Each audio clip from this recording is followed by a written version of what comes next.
a very important person was born, and that person was Florence Nightingale.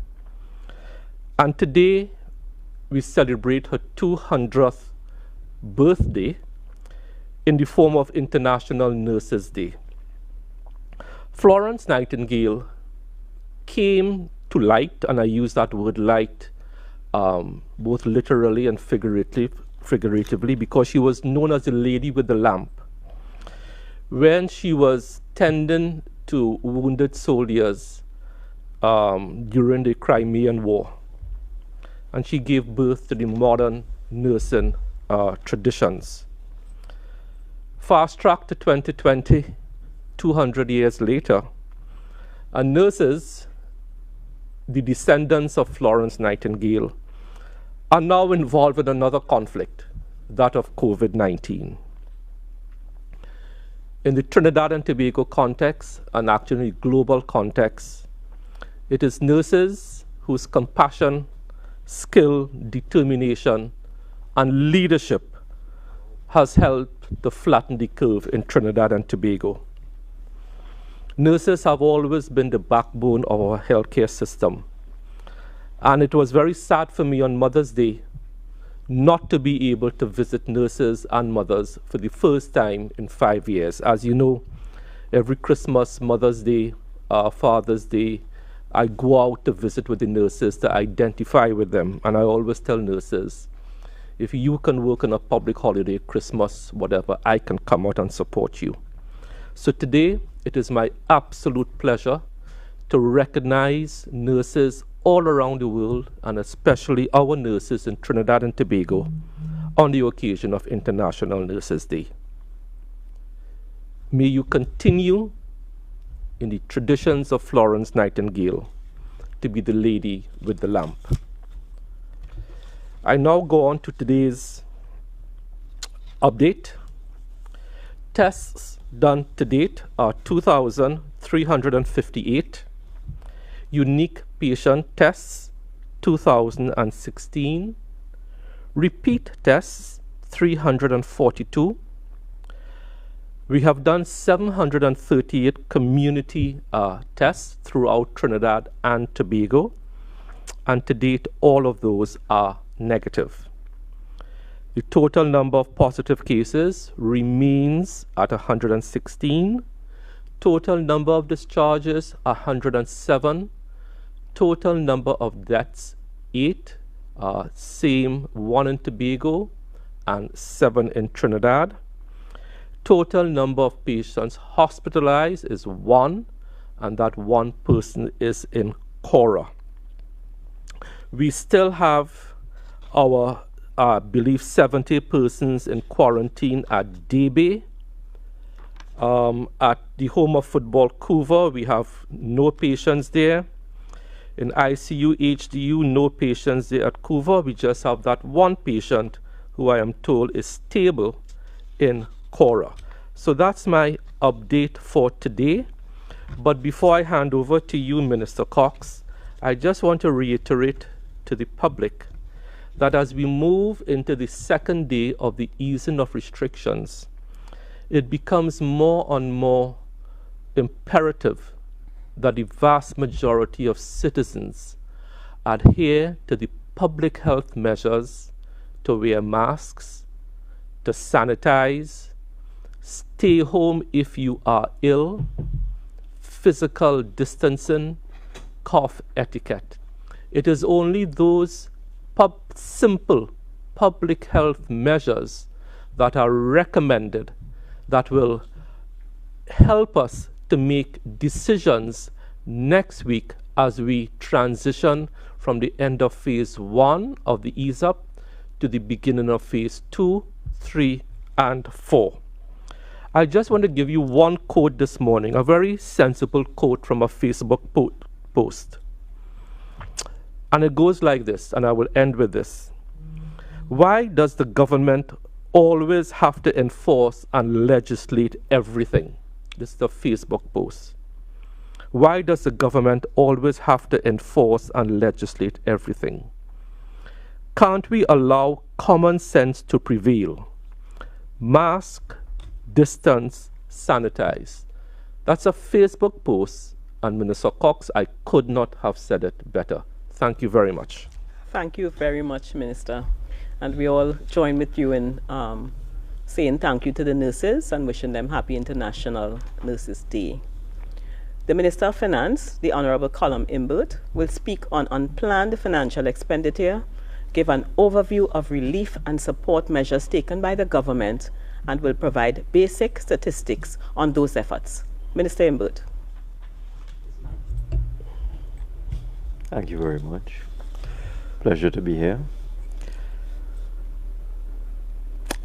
I thought it was necessary for me to come to the press conference to give some information in view of the misinformation that is in the system with respect to what the government is doing in terms of providing relief, financial support and otherwise, for the COVID-19 period.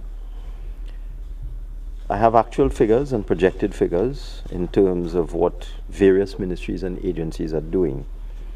And let me start with the Ministry of Social Development and Family Services, which at this time has the following programs: food cards, cash support cards for needy persons generally, food cards for persons whose children would have been in receipt of meals from the school feeding program.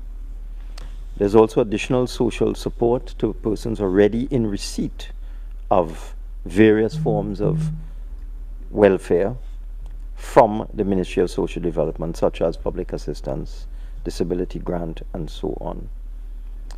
There's also a program for food support for retrenched workers, support for persons who have applied for their senior citizens pension and have not yet received it, support for persons who have applied for public assistance and disability assistance and have not yet received it, income support for retrenched persons, food vouchers, hampers, rental assistance.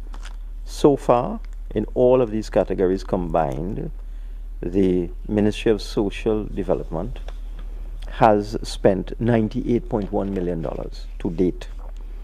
The projected total to the end of September 2020 is $400 million in the categories that I have just announced. With respect to the Office of the Prime Minister, you would have heard of the program to provide funding to the major religious bodies, churches, to provide food for the poor and needy through their normal food distribution programs. So far, the government has provided $10 million to religious bodies, and the projected total to the end of September is $30 million. The Ministry of Agriculture has provided fresh produce to the tune of $1.3 million and expects a total of expenditure of $10.7 million, and that figure may actually go up in terms of increasing the amount of fresh produce available through this program. National security, in terms of additional expenditure for its various divisions, so far they've spent $3.7 million and they expect to expend up to $8.3 million. The Ministry of Health so far has spent $55 million. We expect them to spend somewhere in the vicinity, and this is not an easily determinable figure, because if, for example, there would be an increase in the number of cases, God forbid, then the Ministry of Health would have to spend some more money. In addition, if a decision is taken, or if it is possible for university students, for example, to come back to Trinidad and Tobago, they would have to be quarantined, and that's an expense on the Ministry of Health. So we have a provision, additional provision for the Ministry of Health of $250 million. We expect their actual expenditure to be $137 million plus $250 million. But that is something that is not easy to determine, and we are giving health every cent they need to cope with the pandemic, and they're doing a great job, by the way. The Ministry of Finance, the salary relief grant, so far we have spent $12 million, and we expect at the end of the program to spend $490 million on the salary relief grant. With respect to credit unions, I've signed agreements in my capacity as corporation sole with the umbrella bodies of the credit unions, the Credit Union League and the Credit Union Financing Body, and over 20 credit unions, individual credit unions, to give them $100 million for their membership, and that may be increased in due course with another provision geared towards small business lending within the credit union movement. In terms of VAT refunds, we've already paid out $700 million in cash, and bonds of $3 billion should start from this week. In terms of face masks, the Ministry of Finance through NIBDEC had put out a tender for face masks, and we received the tenders last week. Well, they evaluated last week, and we have a provision of $5 million for face masks, which we will make available for distribution to the public free of charge through NGOs. Caribbean Airlines, as you will realize, Caribbean Airlines is earning no money at this point in time, so that we have secured a $65 million loan to assist Caribbean Airlines. That's 442 million Trinidad and Tobago dollars. We may need to give WASA some supplementary funding that is being looked at right now. The Tobago Regional Health Authority has received $50 million from the Ministry of Finance so far. The THA $5 million. The RHA is for health expenditure. The THA is for enterprise development. We also have allocated another $50 million for hotel upgrades, and we have further provisions for Tobago in due course. In terms of support to the small and medium enterprise sector, that is currently in the final stages of a loan program where the government will subsidize the interest and provide some form of guarantee, and we have allocated $300 million for that. The Ministry of Rural Development and Local Government has so far spent $3.9 million on sanitization, and a further $10 million has been allocated to them for food support. At the end of the day, we intend to spend $30 million on food support through the Ministry of Local Government and $16 million on sanitization. The police have reported they have spent so far $5.3 million on personal protective equipment, and I would expect them to spend another $10 million. When you add it all up, the government has already spent $934 million up to yesterday on COVID relief, and when you add everything up, including the VAT bonds, the Caribbean Airlines facility and so on, the total is $6 billion. I think I can stop there and answer any questions that may come to us. Thank you very much, Minister Imbert. Members of the media, the floor is now open.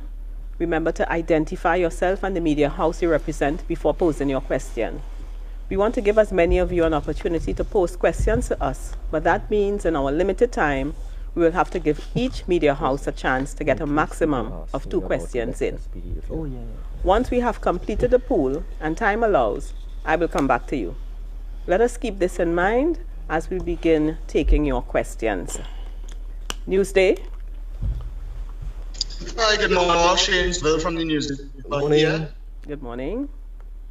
I have 2 really quick questions. The first one for the Minister of Health. Minister Dialsing, can you just clarify the mask protocol for people who are preparing and selling food in public places? Do you know if the police or the public health inspectors can enforce or sanction a particular vendor or outlet if fail to follow the mask protocols? And the second question is from the Minister of Finance, Mr. Imbert. Just wanted to get some response to concerns from small and medium enterprises who believe that they're not receiving sufficient relief from the government. I read today that my ROMP, Rushton Parry, actually raised some concerns about that. So I just wanted to get some feedback from you in that respect. Okay. Oh, sure, you go Sure. ahead. So thank you, Shane. Shane, the question you asked is a very important question. As we stand right now, there is no law which carries a penalty or a sanction for not wearing a mask. What we have done so far is use moral suasion, and we are particularly targeting food sellers that their employees should be wearing masks. It's not a law, but it's a public health recommendation. Some food sellers have adopted this across the board, and I want to congratulate them, while some haven't.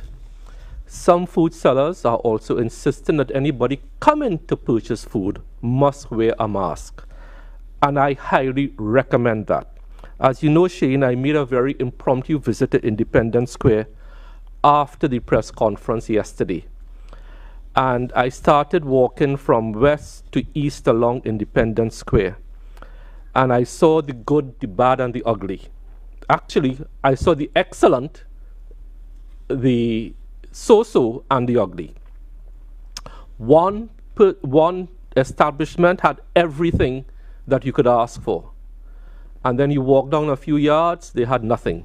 So what we did yesterday, because the CMO and the public health inspectors accompanied me on that little 45-minute tour from Independence Square to Charlotte Street. We are now going to come up with some minimum requirements, which we will go to the Attorney General with to put into the regulations as to how persons who operate food establishments should protect not only themselves, but their customers. So I hope that answers your question, but right now, it is due to moral suasion and not the force of law. Thank you. Minister Imbert? Yes, thank you very much. There's a lot of loose talk from members of the opposition in terms of not providing adequate support. But there are no details. The statement is made, we're not providing sufficient support. That is the MP for Mayaro, for example. But no specifics. Let me give some specifics. In the $700 million in VAT refunds that we have actually posted out in cash, the first set of refunds were for persons who were owed VAT refunds of $250,000 or less. The second set were persons who were owed between $250,000 and $500,000. And you will agree that businesses that are owed up to $250,000 and then up to $500,000 in VAT refunds would all be small businesses. They would not be large businesses. So that $700 million in cash that we would not normally have paid out in tax refunds, that was directly intended to assist small and medium enterprises. The money that we have put into the credit unions, the 100 million, is for their members and also for those small businesses that borrow from the credit unions. And again, that is to allow the credit unions to give them low interest loans at very good rates. When I did the calculations, you're looking at loans somewhere around 3%, and with moratoriums on repayment of over a year and so on. So that is also intended to help the small and medium enterprise sector. In addition, the salary relief grant of $490 million would certainly help persons employed by small and medium enterprises, as would the $400 million in all of those social support programs that I called out, the food cards, the support for retrenched persons, the rental assistance, the income support, and so on. And in addition to that, we have also allocated a further $300 million directly for small and medium enterprises. And one has to be very careful. When I look at some of the requests being made, they're quite unreasonable. For example, there's a request that we should waive taxes. If we waive taxes, we have no money to provide relief. Money doesn't grow on trees. We've been asked to waive water rates. WASA is already struggling every month. It depends on a subsidy from the government of $200 million a month. That's what we give to WASA, because the cost of running our water supply system and the income that comes in, there's a deficit every year of over $2 billion. We subsidize taxpayers, and the government subsidize WASA every month to the tune of $200 million. So can you imagine if you said, all right, we will stop collecting water rates, what that will do? That means more money would have to come from the Treasury to support WASA because the cost remains the same. WASA has not sent home anybody. They have not cut anybody's wages or anything like that. Similarly, I've seen a request that we defer or waive electricity bills. Again, the TNTEC is unable to pay the National Gas Corporation for gas every year to the tune of $500 million a year or more. Again, the government subsidizes that. Every government, every now and then, goes and arranges loan financing to deal with that expenditure, because National Gas Company has to pay for the gas from BP and Shell. They don't get it free. And then when they pass it on to TNTEC, TNTEC is unable to pay for it because, again, electricity rates in Trinidad and Tobago are very low. So if we were to forego water rates, forego electricity rates, that just means that the Treasury will have to put out more. I've seen a request that we pay rent. Again, that just means that more and more funding would have to come out from the Treasury. So what we decided to do instead is that we've allocated $300 million for that sector. We are defining a small business as any business that has a turnover annual of up to $20 million a year. So you're looking at about $1.6 million a month. It's at the top end, it may seem a little high, but that's for small and medium enterprises. Let me correct that. So we're defining a small and medium enterprise as an enterprise whose annual turnover, sales, would be $20 million a year. And for those categories, we are coming up with a very innovative loan program where the government will subsidize the interest. We're looking at a full subsidy of interest on this loan program, and the government will guarantee part of the collateral required for the loans. We can't guarantee 100% because it would mean that the small businesses could walk away without paying the loans, and it would just be a hit on taxpayers. So that is going to be done through First Citizens Bank as the government-owned bank, so that the interest rates can be controlled at the level of the government. And I am certain that $300 million allocation will go a long way to helping people. It's for payroll support. It's to keep people in jobs. It's to allow them to remain in business. So the details of that will be finalized this week. And I would think next week I can give full details on that SME support program. So I hope that answers that question. Thank you, Minister. Express. Good morning, Camille Hunt, Express. Morning. Minister, can you explain why the country's last COVID patient was moved from the Couva facility to the one in Cora?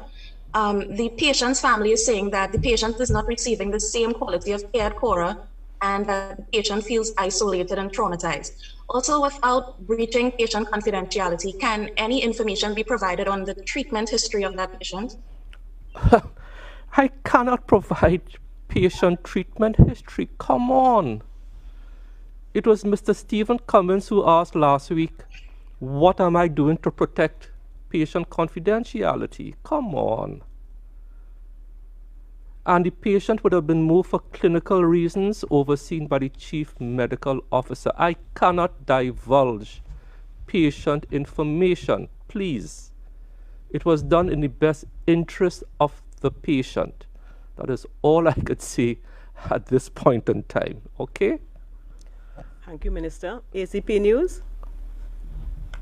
Hi, good morning, Private Harry, ACP News. Minister of Finance, I just want to find out how are we going to finance all of these loans that we're taking now?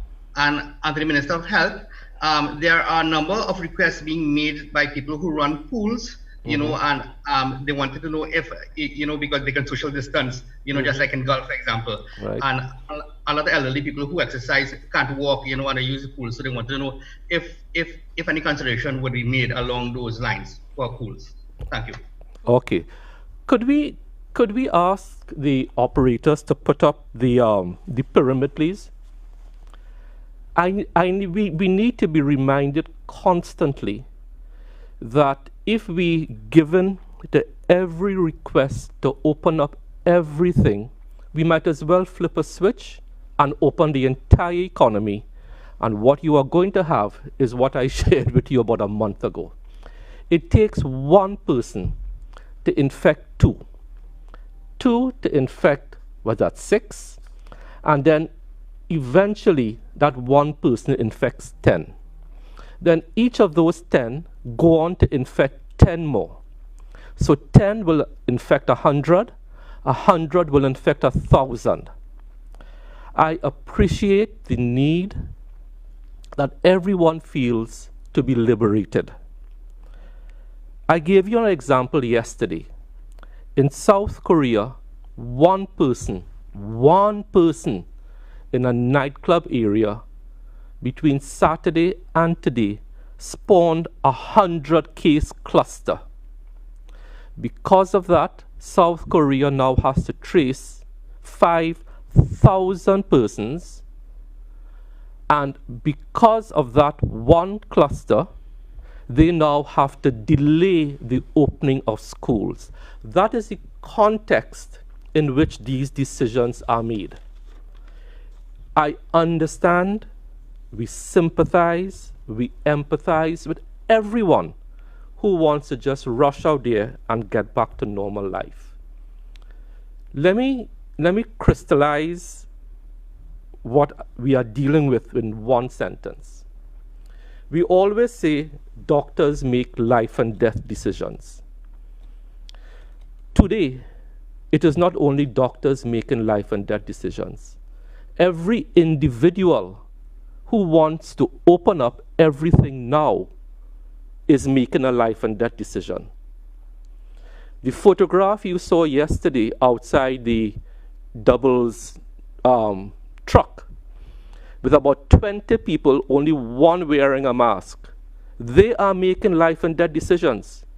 And prior, the life they may affect is yours, because you don't know if you will come into contact with them. Everybody who is not wearing a mask is making a life and death decision. Not only their life and their death, but my life and my death, the healthcare workers' life and death. These are not normal times. As we adjust to the new normal, the phased reopening is being done based on our local public health authorities, which have led us brilliantly to date, but also on the errors that other countries have made. And let me repeat, South Korea had to revisit the opening of schools because one person spawned a 100-case cluster. So it is difficult to give in to every single request to open everything. We have gone the way with food because we want food to be available. It creates some employment. Small, medium, and large players dominate the market. We have also allowed some construction to start. We never stopped the Curab interchange. We gave the Ministry of Works and Transport permission to engage in every construction project for flood alleviation. Hospital construction never stopped. So construction on a slightly reduced basis went on during our part of the pandemic, and now we are gradually thawing out. The thaw-out process in the first 2 weeks prior is the most critical, because how we conduct ourselves in this 2-week period will determine if people can go back to swim after May the 24th. So that is what we have to hold on to prior. So I hope that answers your question, my friend. Minister of Finance. Thank you very much. We at the Ministry of Finance over the last month have been adjusting our medium-term macroeconomic fiscal framework. We've done projections up to the year 2023. We've looked at all the sources of funding available to cover our budget deficit, our projected budget deficits going forward up to 2023, and our debt servicing. And we are satisfied on a proper examination of all that is available, that there's more than adequate financing available to cover both the budget deficit and debt servicing. What you should note is that some of the financing facilities that we have pursued in the last month or two are very generous in terms of their terms and conditions. For example, the loans that we are accessing from the Andean Development Bank, also known as CAF, have a 20-year repayment period, a 5-year moratorium on payments, so we will not have to pay anything for 5 years, and at very generous interest rates, just over 3%. That is also what is being made available to us from the Inter-American Development Bank and the World Bank. There are other sources of funding that we have been able to tap into, which are giving us very, very generous terms. So we've done a full projection of debt servicing, debt to GDP ratios, projected growth in the economy, sources of financing, and as I said, there's more than adequate financing to support all of these measures we're taking to deal with the pandemic, and also going forward into the next several years in terms of rebuilding the economy. I don't think we have any difficulty at all. We've been doing our homework for the last month. Thank you. 98.1. Good morning again to the head table. Stephen Cummings, 98.1 FM. Two questions quickly, one for the Minister of Finance and the other for the Minister of Communication. All right. The Minister of Finance.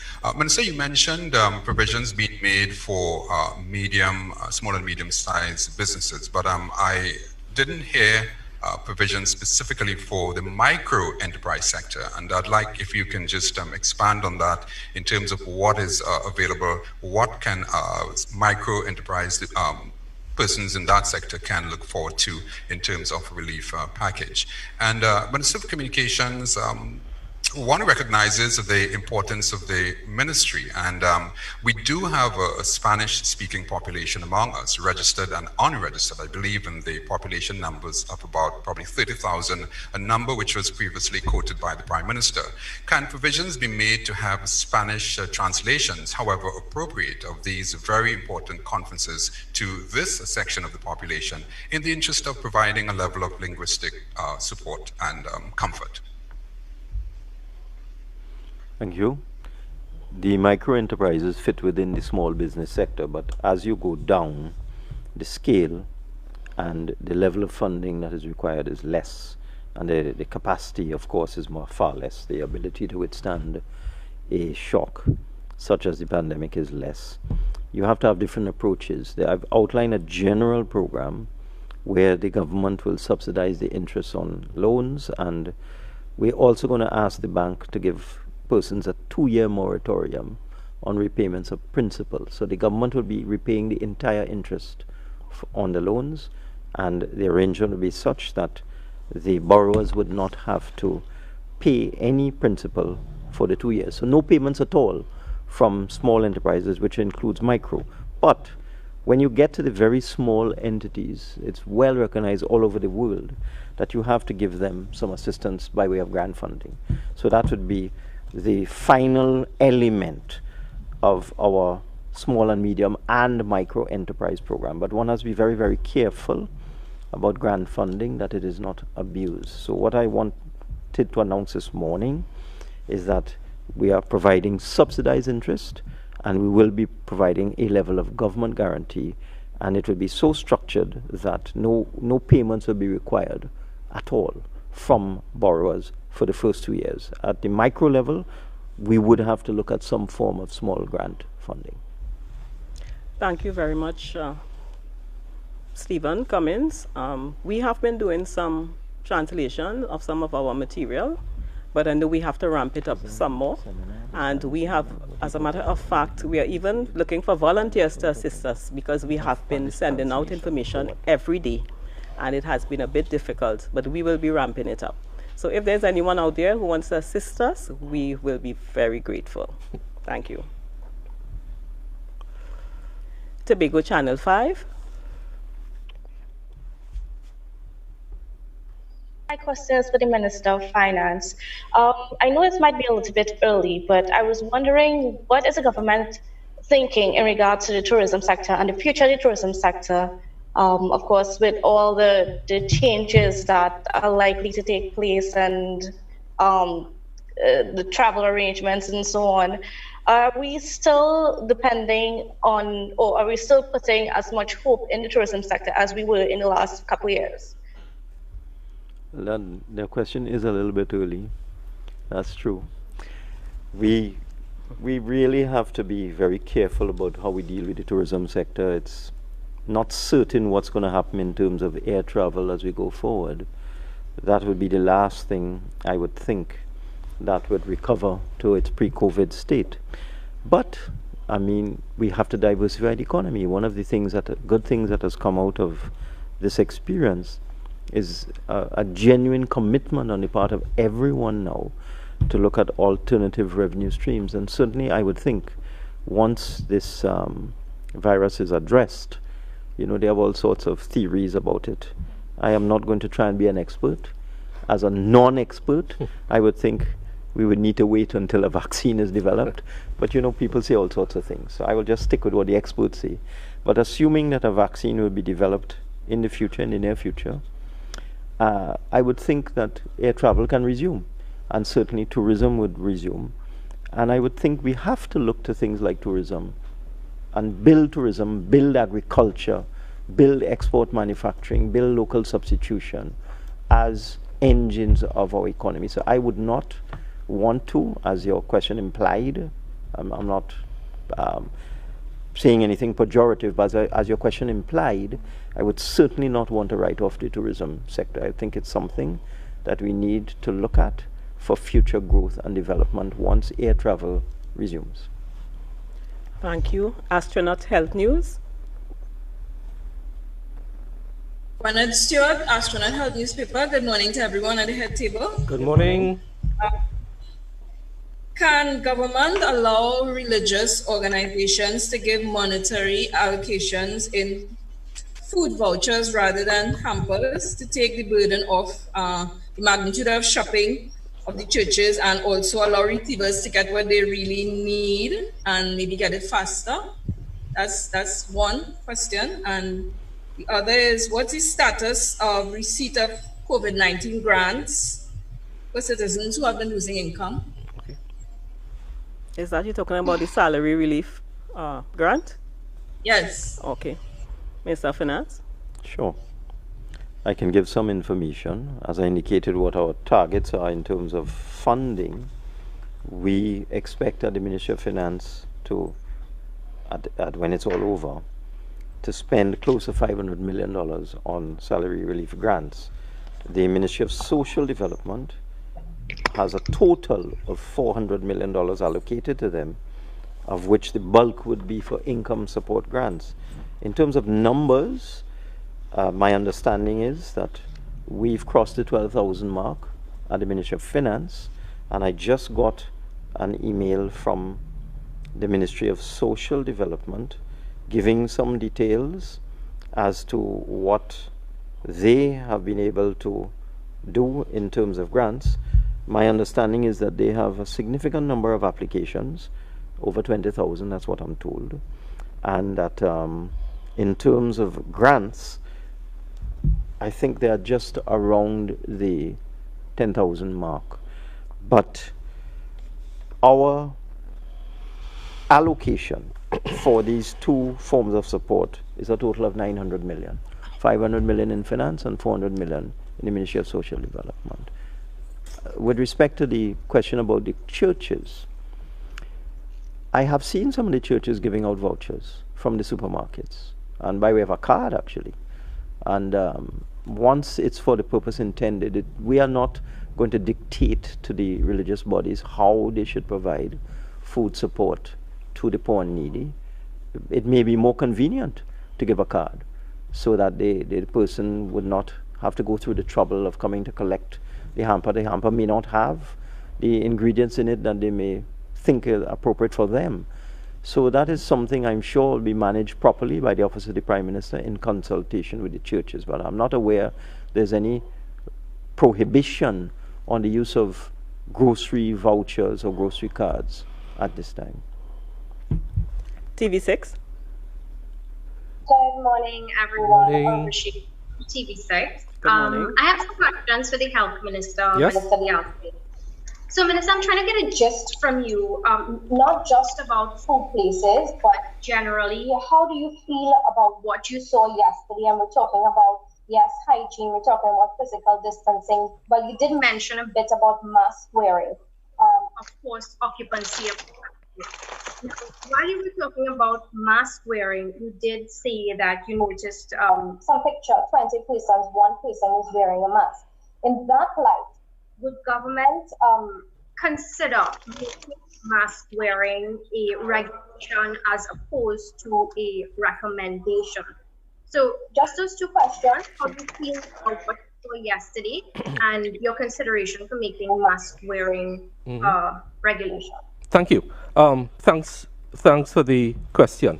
So between yesterday and today, Urvashi, I visited a number of food people. I visited doubles vendors, a couple bakeries, international chains, local chains, a roti shop, where I go for lunch.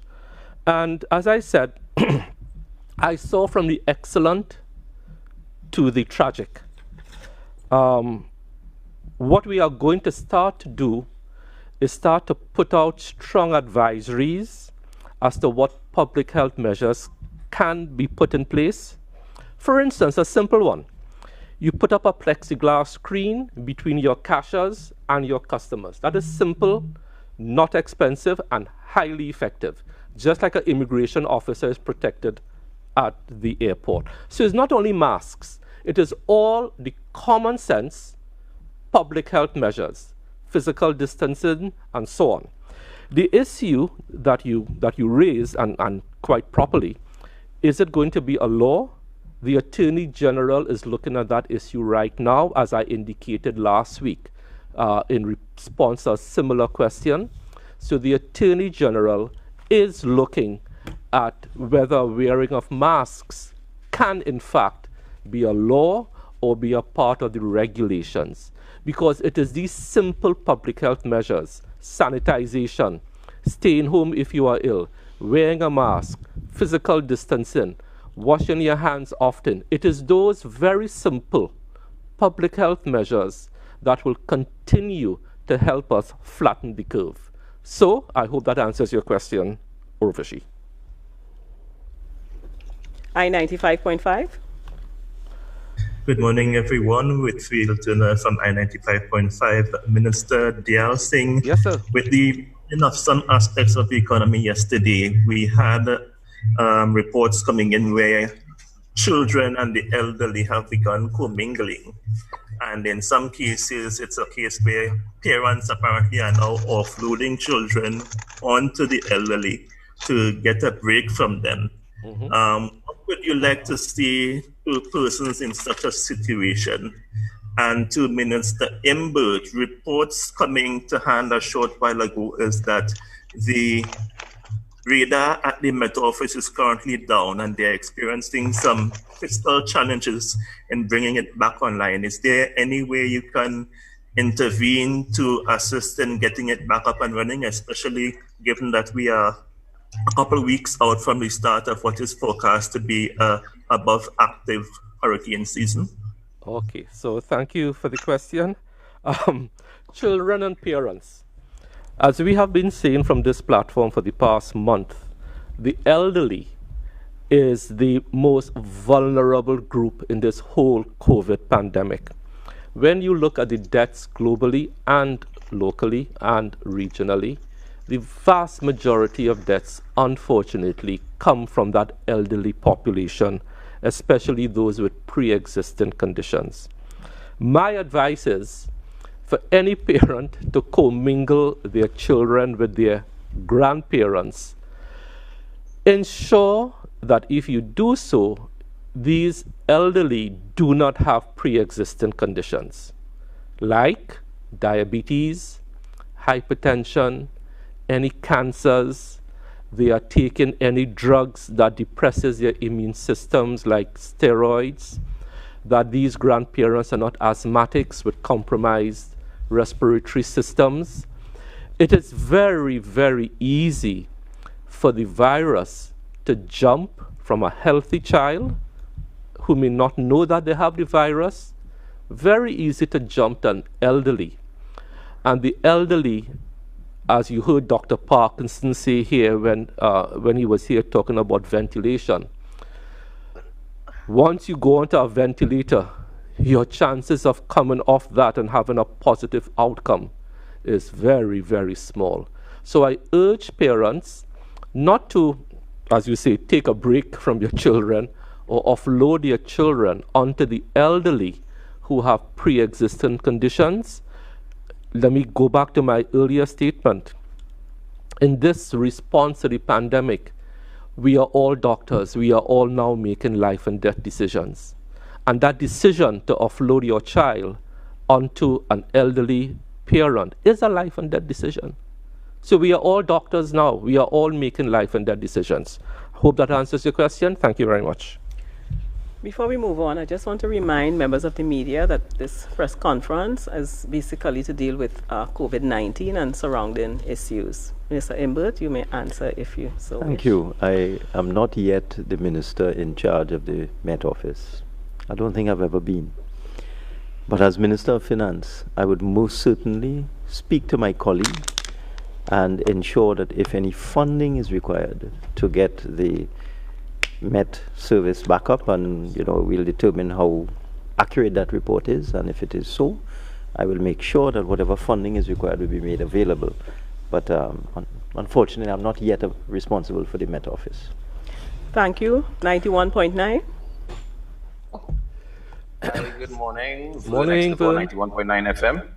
Good morning. Good morning. For the ministers, just a quick question. With respect to all of this double jeopardy that we are facing with the fall in oil prices, as well as the COVID-19 response and the expenditure that we have to put out to provide relief, Minister Imbert, how do you see this affecting our 2020-2021 budget in terms of allocations that will be requested from various ministries and, of course, the THA? If you could give us some feedback on that, because it will also signal how soon we'll probably have to dip into the HSF. And for the Minister of Health, it may be just a comment.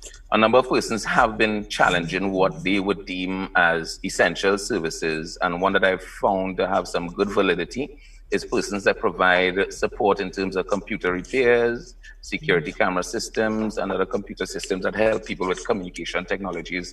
They've been claiming their shops have to stay closed, and they wanted some advice from the government in terms of their role and how they could execute to help persons with their communications issues. Thank you. Good morning. Okay, so I'll take the second part first. But Vern, as I said at the start, it is possible for everyone in every industry to justify that they are essential. If we give in to every request, we might as well flip a switch, open the economy, let the virus rampage through the economy, let 1,000 people die, and where would we be?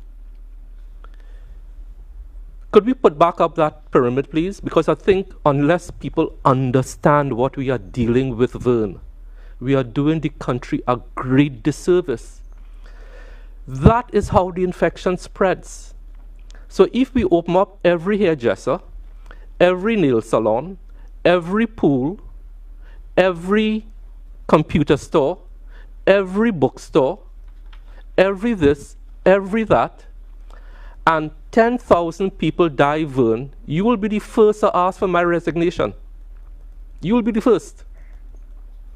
Because you would say, I should have known that this would happen. Vern, we simply can't flip a switch and given to, we understand. Other countries are going through this. Airlines have gone bankrupt. Norwegian cruise is going bankrupt. Tourism has taken a hit. But the underlying thing is we want a life that we could go back to in a few weeks. So just bear with us for the next little under a week and a half. We are already 2 days into this. Then we will see what sort of spike in cases we get, if it is a spike that is not dangerous, that doesn't threaten the country as a whole, that 500 elderly don't die, then we can look at crunching phases 2, 3, and 4. So the computer store, the bookstore, the nail salon, the hairdresser, the swimming pool. We could look then at making some further decisions. But for the next week and a half, we have to stay the course. The course is a carefully developed one. We are in uncharted waters. We have no historical data to go back and say, if we do this, if we open this, 100 people will die, or I need 500 bed spaces. I have no precedent to go on to give in to every sector of the economy that wants to open up. We are in this together, but in this together for the first time. So we have to be ultra cautious, Vern, and I hope that gives you some comfort. Thank you very much. Thank you very much. I think there was another question. Vern, there was another question. The questions. Yes. Yes. Yes. The first question was right to Minister Imbert in terms of looking at the expenditures that we have to put out for COVID and the drop in oil prices. How is that going to affect us going into the next budget, especially with allocations for various ministries as well as the THA? As you will know, in 2016, we were faced with an oil shock.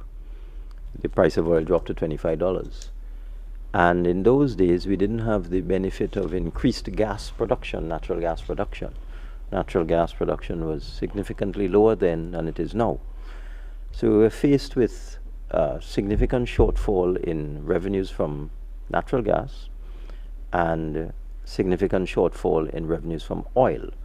Our taxation regime as well wasn't properly structured to provide value for money for citizens of this country.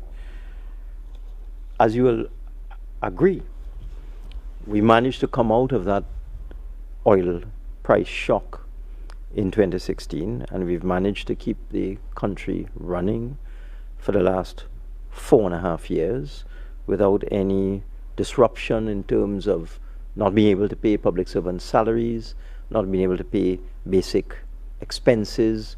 We've managed to service our debt on time. We've met all our mandatory payments, and we've been able to do a number of development projects in that 4.5 years, notwithstanding a 90% decline in revenues from petroleum. What that has demonstrated, and it has not demonstrated just to us, but to the international rating agencies, is that this government has the ability to adjust and accommodate and reorganize its approach to fiscal and monetary policy in terms of managing a shock. We moved very quickly when we saw the problems with COVID-19. There was a double problem. There was a collapse of oil prices because of a price war between Saudi Arabia and Russia, and to some extent America. And then you have the decline in business activity generally from the worldwide lockdown. But we at the Ministry of Finance, having already dealt with a previous oil price shock where our revenue dropped to 36 billion from 56 billion in just 2 years, we moved very swiftly to determine what our approach should be in terms of dealing with the problems associated with this double whammy, as you call it, that we got this year. And as I've already indicated, we have already decided that we'll keep the economy moving along by trying to spend the original budget, which of course requires additional financing. Fortunately, we're getting a lot of support from international financing institutions. We have amended the Heritage and Stabilization Fund Act to allow us to withdraw as and when required from the fund. But in addition to that, while all of this is going on, the rating agencies have been coming. They haven't locked down. So we had Standard & Poor's coming here, and despite oil revenues dropping by almost 70% in a matter of a month, we were able to maintain a stable outlook with Standard & Poor's, stable for Trinidad and Tobago, and also maintain an investment grade rating. That was just last month. We've been dealing with Moody's over the last week, and we have shown them our projections going forward for the next 3 to 4 years in terms of managing the economy, in terms of engineering growth in the economy, in terms of managing the fiscal deficit. And we believe we have a very good plan. We've been able to do it before. We think we can do it again. And we think we can manage this problem quite well, because Trinidad and Tobago is a different country to many countries in the world. Not many countries have a sovereign wealth fund as we have. Not many countries have been able to successfully manage fiscal consolidation as we have over the last 4.5 years, being able to cut expenditure by 20% and still manage to reconstruct the economy, stabilize the economy, and set it on a growth path. So we have demonstrated that we have the capacity, and we're quite confident that looking at various approaches to rebuilding the economy, that we can find the financing. There are more than adequate resources, as I said, and the country is in good hands for the next 3 to 4 years. Thank you. TTT? Ian Alleyne from TTT News. Morning. Good morning. Just for the sake of clarity, I'm not sure which of the ministers will take this, but for the sake of clarity, I'm seeing that the TRHA, they were allotted a sum of money directly or independently from the THA or the Ministry of Health. Is that normally the case, or is this a special case? In this particular case, the Ministry of Health had asked for assistance for the 4 RHAs in Trinidad, because under the Tobago House of Assembly Act, the THA, it's a fact that is not widely understood. The Tobago House of Assembly is responsible for the Tobago Regional Health Authority. So when the Minister of Health came to the Cabinet and asked for supplementary funding for the RHAs, that was for the RHAs in Trinidad. And since it's an RHA in Tobago, we have allocated funding directly to the Tobago RHA, consistent with the type of support proportionately that we've been giving to Trinidad. And just to add clarity, the cabinet note that gave supplemental funding for the 4 RHAs in Trinidad was 157 million. So 157 million for the 4 RHAs in Trinidad and 50 for Tobago. So that gives you a total of 207 million. But we have also accessed some loan financing of 250 million in addition to give the Ministry of Health that safety blanket going forward for any problem that may occur with respect to COVID. Thank you very much, ministers. We have come to the end of today's virtual media conference. Do remember that the Ministry of Health and the Ministry of Communications are your only credible sources of government information on COVID-19. Trinidad and Tobago, we heard you. We know it is difficult to remain indoors. For some, it is a time to reflect, but for others, it may be another day without a paycheck. Businesses are also hurting, and which is why the government has intervened as far as it possibly can to ease some of the pressures brought on by this unprecedented situation. This morning, the Minister of Finance outlined the financial impact this virus has had on our economy. No one or any sector has been spared. We are living in uncertain times, but what we do know is that it cannot be business as usual. This situation demands of us behavior change. It is the only way we can lift some of the restrictions many of you are clamoring for. This cannot happen if what we saw at the street vendor yesterday morning is replicated over and over again throughout the country. What took place there provides our healthcare professionals with evidence to reverse course and put the brakes on eased restrictions. To businesses, your time will come to reopen. We know your bottom line has been impacted, and if infections do not rise as we go through the phases, you will be allowed to restart your operations. However, we would all agree that health must come before our wealth. That is the only way we will enjoy the fruits of our labor and live to see our economy return to a position of strength. Please be patient. We are all in this together. I am Donna Cox, Minister of Communications. Thank you for joining us today as the government continues its efforts to flatten the curve and beat COVID-19. Stay home. Stay safe. May God bless Trinidad and Tobago. And that was an update on the COVID-19 pandemic from the Ministry of Health. A quick review of some of the key points we just heard. The Finance Minister gave us an indication that 900